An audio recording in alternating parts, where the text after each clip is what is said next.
मैं डॉक्टर पुष्पा कुमारी, assistant professor, स्नातकोत्तर हिंदी विभाग, SM महाविद्यालय भागलपुर बिहार में कार्यरत हूँ। आज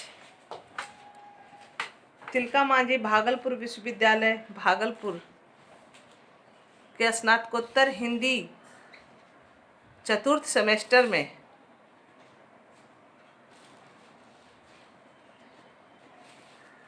सोलहवें पत्र में यूनिट 4 के अंतर्गत संक्षेपण पाठ्यक्रम दिया गया है। उसी पाठ्यक्रम पर आज हम विद्यार्थियों को जानकारी देंगे। आप जानते हैं कि संक्षेपण अर्थात बड़ी बात को छोटे में कहने की कला। हम में से ऐसा कौन है जो संक्षेपण या विस्तारण की कला से अवगत नहीं? तिल को ताड़ बनाना और ताड़ को तिल करना हमारे बाएं हाथ का खेल है।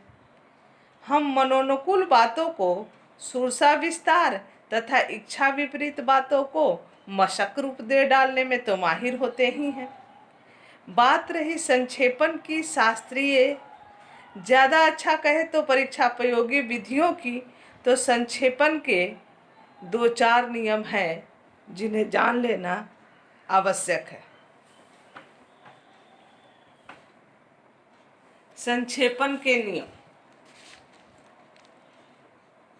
संक्षेपण के नियम के अंतर्गत सर्वप्रथम दिए गए संदर्भ को ध्यानपूर्वक पढ़ना चाहिए। यदि एक बार पढ़ने से विचार हृदयंगम न हो तो कई बार पढ़ना चाहिए। नंबर 2, संदर्भ के महत्वपूर्ण वाक्यखंड या शब्दों के नीचे लकीर देकर चिन्हित कर लेना चाहिए। नियम 3, इसके बाद संक्षेपण का लिखित प्रारूप अर्थात रफ रूप तैयार कर लेना चाहिए। 4, यदि शब्द संख्या नियत नहीं हो तो प्रदत्त संदर्भ की शब्द संख्या के लगभग 1/3 शब्द संख्या होनी चाहिए। मान लीजिए कि प्रदत्त संदर्भ में 150 शब्द है। इसका संक्षेपण 50 शब्दों के लगभग होना चाहिए। लगभग का अर्थ है कि 2-4 शब्द कम या अधिक हो सकते हैं। 2-4 शब्दों की कमी बेसी भी परिस्थिति की अनिवार्यता के कारण ही होनी चाहिए।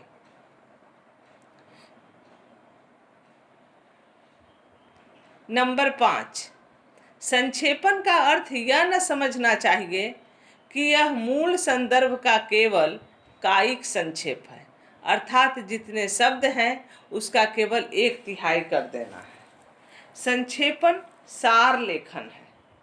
भूसा हटाकर दाना ले लेना है। भाषा के सिवार में लिपटे विचारों के मोती को ढूंढ लेना है। अतः संक्षेपण में मूल संदर्भ की आत्मा पूर्ण रूपेण उतरनी चाहिए। संक्षेपण में मूल संदर्भ से अधिक कसावट, प्राणवत्ता और आकर्षण होनी चाहिए। नियम 6, संक्षेपण में आलंकारिक शैली से बचना चाहिए। लंबे मुहावरों और लोकोक्तियों का त्याग करना चाहिए तथा विशेषणों की लंबी कतार से केवल एकाध को ही ग्रहण कर संतोष करना चाहिए। नियम 7, संक्षेपण में मैं शैली का बहिष्कार करें। इसे सदा अन्य पुरुष अर्थात वह शैली में लिखें। नियम 8, संक्षेपण में मूल संदर्भ के वाक्य गठन यहाँ तक कि शब्दों से भी बचना चाहिए। संक्षेपण बिल्कुल अपनी भाषा में लिखें। नियम 9, संक्षेपण में व्याकरण के नियमों का पालन दृढ़तापूर्वक होना चाहिए। संक्षेपण में तार की भाषा पद्धति नहीं अपनाई जानी चाहिए। इसके अतिरिक्त भाषा प्रवाह भी बनाए रखना होता है। संक्षिप्त अंश पढ़कर कभी भी ऐसा न लगे कि इसमें क्रम भंग तथा मौलिकता बध हुआ है। नियम 10। जब लिखित प्रारूप रफ के पश्चात संक्षेपण का अंतिम रूप दें तो कम से कम शब्दों का एक शीर्षक भी अवश्य दें। यह शीर्षक ऐसा हो कि संक्षेपण का संक्षेप स्पष्टतः व्यक्त करे। नियम 11। संक्षेपित संदर्भ के नीचे मूल संदर्भ की शब्द संख्या तथा संक्षिप्त संदर्भ की शब्द संख्या यदि लिख डाले तो और भी अच्छा हो। इन्हीं नियमों पर ध्यान दें और थोड़ा अभ्यास करें तो अच्छे सारगर्भित संक्षेपण लेखन किया जा सकता है और बिहारी लाल की दोहे गागर में सागर भरने के मुहावरा को चरितार्थ कर सकते हैं। अब हम संक्षेपण के लिए एक उदाहरण लेते हैं।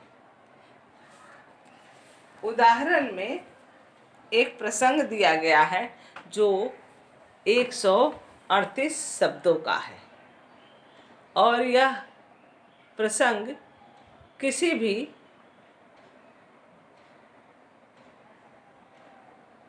अध्याय से, कहानी से, निबंध से या किसी भी घटना से दिया जा सकता है। उदाहरण स्वरूप,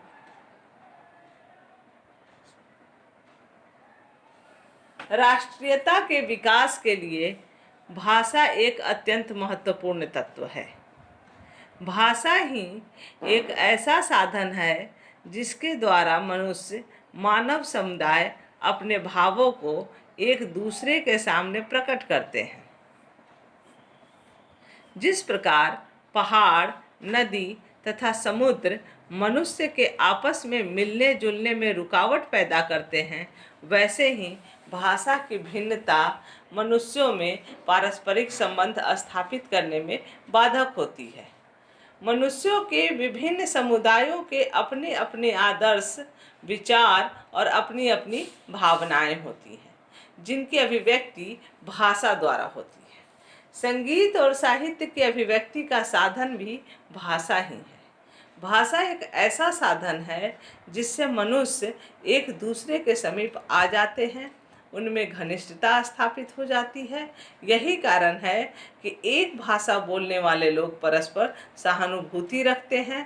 राष्ट्रीयता की भावना के लिए भाषा तत्व परम आवश्यक है। ये तो मूल संक्षेपण का संदर्भ हुआ। अब हम इसे संक्षेपित करने के लिए सबसे पहले एक रफ संक्षेपण तैयार करेंगे और वो रफ संक्षेपण 1/3 से थोड़ा ज़्यादा होगा।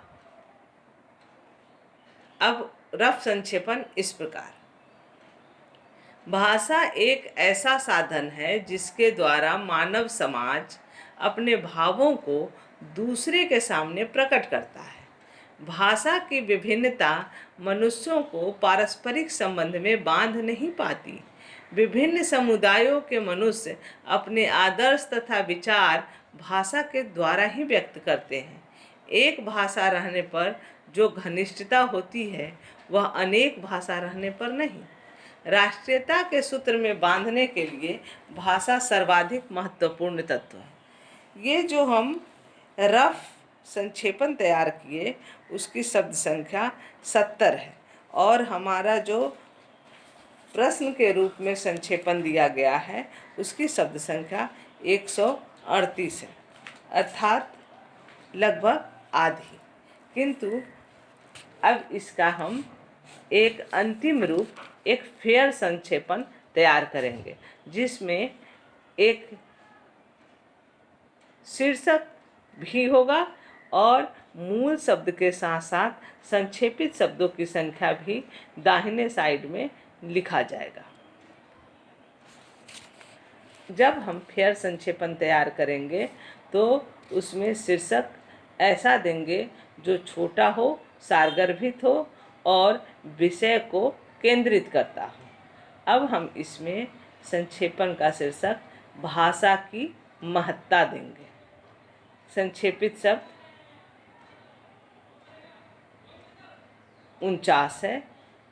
मैंने शुरू में ही कहा था कि संक्षेपित जब होंगे तो 2-4 शब्द आगे पीछे हो सकते हैं, उससे कोई फर्क नहीं पड़ता है, किंतु जो संक्षेपण की विषय वस्तु है उससे संक्षेपित विषय वस्तु इतर नहीं होनी चाहिए, उसी के इर्द गिर्द होनी चाहिए और भाषा विशेषण युक्त नहीं होनी चाहिए। तो एक बार अंतिम रूप से तैयार संक्षेपण को समझ लिया जाए। शीर्षक भाषा की महत्ता। भाषा ही वह माध्यम है जिसके द्वारा मानव अपने भावों को व्यक्त करता है। भिन्न मानव समुदायों के विचार भिन्न भाषा में अभिव्यक्त होते हैं। एक भाषा रहने पर मानवों में अधिक निकटता रहती है। सचमुच राष्ट्रीयता के सूत्र में बांधने के लिए भाषा से बढ़कर दूसरा साधन नहीं है। अब इसमें दाहिने तरफ मूल शब्द की संख्या 138 लिखेंगे, फिर उसके नीचे संक्षेपित शब्द की संख्या 49 लिखेंगे। इस तरह संक्षेपण का अध्याय आज पूरा।